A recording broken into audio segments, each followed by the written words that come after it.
Land Showcase 2017, day number 3, year number 2. It's been a great show, wonderful, wonderful weather. And we had to come over here to look at this pretty shiny little airplane. As far as we can identify, it's one of only 2 proper 103 aircraft on the field. But here is or maybe 3 of them we've seen. It's hard to keep track exactly, but not a lot. And there are people that tell me, well, yeah, I know there's Part 103s there, like Quicksilvers or something like that. We love those airplanes too, but here is an all-metal airplane with a nice windscreen and cockpit and everything, a 4-stroke engine on it, and yet this makes the numbers. Is that right, Terry? That's correct. This is Maury Hummel's UltraCruiser design. Started out in 1999, 2000. Maury came up with, was determined to build an all-metal ultralight. So, with the help of a good friend of his who was in the sailplane business all his life, they came up with this design, and it's all metal. As this airplane sits here, without the canopy, it can be built from our kit, Part 103. We built a recent project to take the Oshkosh to a customer. We do build them ready to fly because the rules allow us in an ultralight, the Part 103 situation. It weighed 253.08 pounds. Is that right?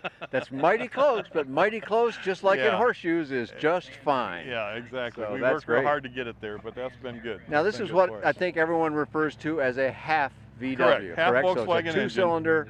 4-stroke, half a Volkswagen engine. We've always been partial to 4-strokes, just Maury was just adamant about reliability and all that with his airplanes. He flew 2-strokes for a long time, but after engine outs, and given the older days gone by, there were a lot more engine outs and problems with 2-stroke engines. Yeah, a lot of that was due to poor maintenance or something. Nobody but a understood them. Does make life a little bit easier. Got a little different sound to it and some other things people like. Yeah. Okay, so what kind of power is that engine putting out? This one's actually a 45-horse engine. 45? Scott builds it up to a 45. The stock Volkswagen engine cut in half starts out at 28 horse, and then bore it, stroke it, cylinders, all that stuff. And now he's up to actually a 45 horse, which is all we're ever going to get out of this. Well, but that's I got to believe that's a bunch. I mean, most of the ultralights, the Part 103 ultralights that I flew had 20, as low as 20 and up to maybe 40 horsepower. But you know, but a 40 horsepower ultralight that I've flown in my past was very enthusiastic and was not this clean. No, that's true. So, that's true. So it being as clean as it is, how about the top speed? Because there is a top speed in ultralight. That's all a prop combination, basically. We trade that speed off for climb. What we'll do, we'll go to a less pitch, bigger diameter. If you want to be 62 miles an hour at the 75% power as required, we'll get you climbing at 1,800 feet a minute, something like that. So, with a 45-horse engine. Now, okay, with that in mind, and I hope you don't take this too personally, you're a big guy. I'm a big guy, yeah. First of all, do you fit in the airplane? Yeah. If you don't mind by being so personal? I can fit in here if you help me get out. That's Don't you just turn it upside down and shake you out? Like I said, this airplane has a canopy, which is not legal on the ultralight. So if we take the canopy off and fly it open cockpit, big guys like me will fit in here. The biggest issue that we have is going to be weight and balance. If you're building it for you, we'll move the wing back to compensate for that. But if it's already built and your buddy's flying it at 200 pounds and you're 300 pounds, 280, we're going to have to then you got to ballast it up. Yeah, okay. just and we aren't sure about how FAA answers the question of ballast. But if you're an owner and you say, look, Terry, I want you to build me one of these things. I don't know anything about that. I just want to get the airplane. You can build it for me. You can just relocate the wing. Yeah, that makes an inch. And then you don't need any ballast. Correct. Now you got to be that size then to fly that airplane. Yeah. After that, the guy comes along that's 200 pounds. Now we got to put weight in the tail for him to fly. Okay. It's a ballast issue. So really, it was kind of a personal airplane. It is. Then. Oh, absolutely. Single place. And you know what? In a lot of ways, that's what it is anyway. You don't just let anybody go hop in your airplane and fly it. True. You wouldn't do that in any aircraft. Because you can't check them out in a single place. Ultralights, since we've lost kind of the 2-place training thing, it's been a challenge. Right, that has been a challenge, and we hope we can maybe clean that up in the future. But that's what you're dealing with today. So, okay. So now I kind of want to shift gears a little bit. You know, the airplane is very cool. I love this thing. I didn't fly this one, but I've flown one a long time ago. And it was quite a nice flying airplane, I thought. Nice handling and stuff. But what I want to do is shift gears here a little bit now and talk about, I think it's this particular airplane belongs to another builder, right? Correct. And did he's building it himself? Start to finish? Yeah, it was. This one was actually built from a kit. we offer a lot of options for builders. We have plans built, we have kit built, and anything in between, even up to completely built, obviously. But this gentleman here started from a kit and built everything himself. You supply all pieces and parts? All the pieces and parts, yeah, everything. The kit does not include in the price the engine and instruments, but we have those packages to add to it to make it complete. So he could buy everything I see here directly from you? Correct, absolutely, absolutely. And this gentleman actually built it he purchased it in 5 releases. We break it down into, instead of putting out the 20 grand he's gonna have before he's all done, he sends me $3,500, $4,000, and I send him those many parts in that sequence of assembly, and it's been good for a lot of people. Well, it's kind of an installment plan. I mean, you can't build it all right away anyway. Yeah, they have to trust me that I'm going to be here next year when they need the rest of it. There is that. So far, we've been around I've been here for almost 15 years, so I think we're on track. You look healthy, so I think you'll be around for a while longer.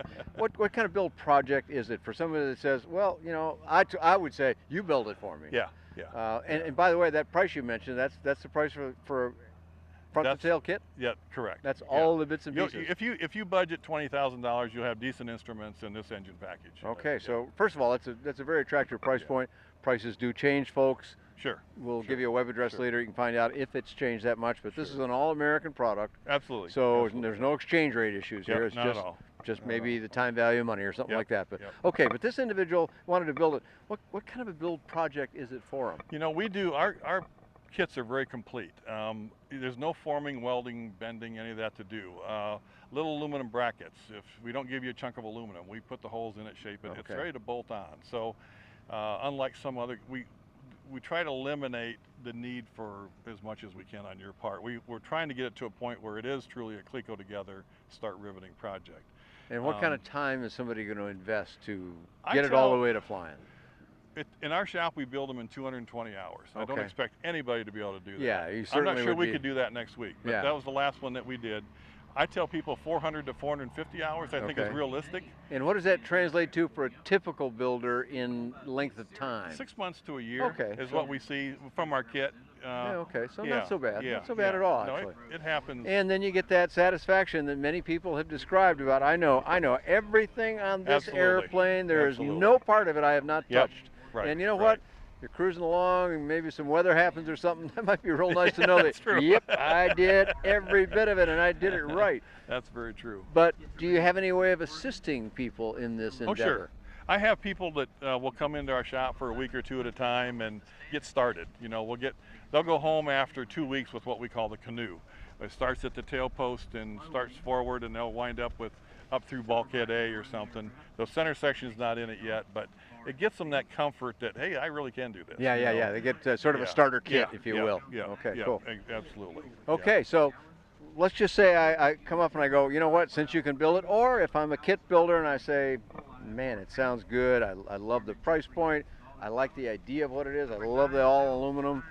How long would it take you to deliver one to me? If we don't have the kits on the shelf, it's about 6 weeks. Okay. I do kits in lots of 5, so that so if I got you at the right time, you might have it. You catch me today, I'll ship it when I get back. Oh, wow, okay. Always before the shows, we try to make sure we got something on the shelf. So it could be a few days to maybe 6 weeks. To 6 weeks at the worst case. That's a kit. Worst case, yeah. Okay, now I say, you know what, I'm not a builder, I'm not going to try this, I don't have time, I don't have the space, whatever it is my problem. Yeah, just build it for me. Yeah, what would you tell me then about 4 to 5 months? Okay. Is what I tell them. Yeah. All right. And that gets us done. We've always got something started. We've got an UltraCruiser.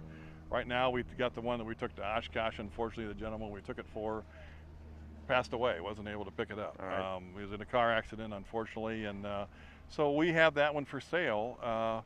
But if that one was sold, we'd have another one started now. We have, we can knock a month or 2 off of it just with a little bit of work on a kit to get a jump on it. So we try to, because lead times are important to people. Yeah, they are. But all of the numbers you mentioned, those aren't unreasonable numbers. Yeah, that's good. That's good. And how many of these aircraft? I know there's you just mentioned another one, and there's a few different models of this sort of what I would call the Hummel type aircraft. And how many of those are flying? All I have to go by is you can't go onto even the FAA's website for our N-numbered stuff and determine how many are out there. It can be challenging, believe me, I know about that. So. I would say from experience, there's about 6,000 sets of plans been sold on the Hummel Bird. It goes back to 1980. if you say 10%, there's got to be 600 of those flying. That sounds like a reasonable number to me to what to expect. Does me too. It's been around a long time. So I think it would be safe to say then there is a few hundred flying. Oh yeah. So this is a proven design, been around a long time. Yeah. There isn't any doubt about it. And you know what? It's just sitting here. I mean, it's got kind of a little fighter look to it. Yeah, and stuff. that's true. But when I flew it, I thought, well, this thing is just pretty docile. This is a pussycat. Yeah, This is a friendly little airplane to fly. This is just a wonderful airfoil, riblet airfoil. That's where it all starts, and that's what I give credit to. No bad stall characteristics. Ground handling is excellent because it's a wide stance and a low center of mass. I mean, the center of mass is down at your hips. And a low deck angle too. Exactly. The nose isn't way up in the air, which can great sometimes visibility. cause problems. Sure. Terry, our focus has kind of been Part 103 Ultralights, which is a very special place in my heart and Dave's and many others, yours too, I'm sure. But you know, some people just want that extra thing, maybe that canopy, maybe they want tricycle gear. Could you get them a tricycle gear if it was not an ultralight? Sure, once you get to it, we got plenty of useful load to add options to the UltraCruiser, for instance. We can add electric start and nose gear, additional tanks if you want. But once I get people going that direction, I start kind of leaning towards our H5, which is a 4-cylinder version of this. Now, it's not the efficiency. We'd be comfortable if you flying this around at 80, 85 miles an hour as a amateur build or as in the light sport category. But the H5 then becomes a 120 mile an hour airplane. Ah, okay. 4-cylinder engine, twice as auxiliary fast fuel. As the Ultralight, Yeah. So this, and it's the same planform, same forgiving wing, great handling characteristics, just a little faster. So mainly putting a bigger engine on it. Exactly. Yeah. Exactly. Okay. And at which point you've added enough weight that now you've got to go into experimental. To do that. Right. Okay, Terry. Well, I've asked you a lot of questions and you've given me a lot of good answers, but people have questions I just didn't think to ask. So where can we send them on the web to contact you, to find out more, to look at your stuff? Yeah, the best way certainly is through our website at flyhummel.com. That's the easiest way. Our phone number is on the website. You can call me. I will pick up the phone or get back to you shortly. I'm real good about returning phone calls and staying in touch with builders and potential customers. So we look forward to that. Great stuff. Well, more about this airplane, other ultralights, and all kinds of affordable aviation available on buydanjohnson.com. Thanks for joining Terry Hallett and myself here at DeLand Showcase 2017.